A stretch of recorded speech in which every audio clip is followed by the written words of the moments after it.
మనం ఎప్పుడైనా సరే ఫుడ్ తినాలి అంటే మనం ఎక్కడో బయట దొరికే ఫుడ్ తినటం కంటే మన ఇంట్లో మనం ప్రిపేర్ చేసుకొని తినడమే చాలా ఉత్తమం అనేది చెప్పాలి.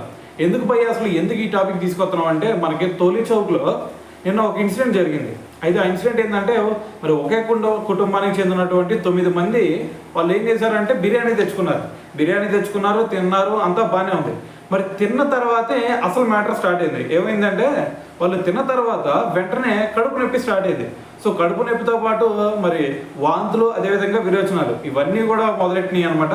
సో దీంతో వాళ్ళు ఇప్పుడు మరి హాస్పిటల్ అయితే జాయిన్ అయ్యారు, చికిత్స కూడా అందుతూ ఉంది. అయితే మరి దీని తర్వాత వాళ్ళు పోలీస్ స్టేషన్లో కూడా ఈ విధంగా జరిగిందని చెప్పేసి కంప్లైంట్ ఇవ్వడం జరిగిందనమాట.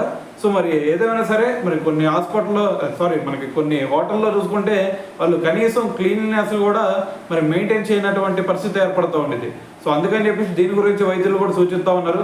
ఏ ఫుడ్ పడితే ఆ ఫుడ్ తినమాకండి, ఎక్కడ పడితే అక్కడ తినమాకండి, కొంచెం హైజీనిక్ కండిషన్స్ ఉండే దగ్గరైనా సరే తినండి తప్ప మరి ఇటువంటి దారుణమైన ప్లేసెస్లో ఎప్పుడు కూడా మీరు ఫుడ్ తినొద్దు అని చెప్పేసి వైద్యులు కూడా సూచిస్తూ ఉన్నారు అనమాట.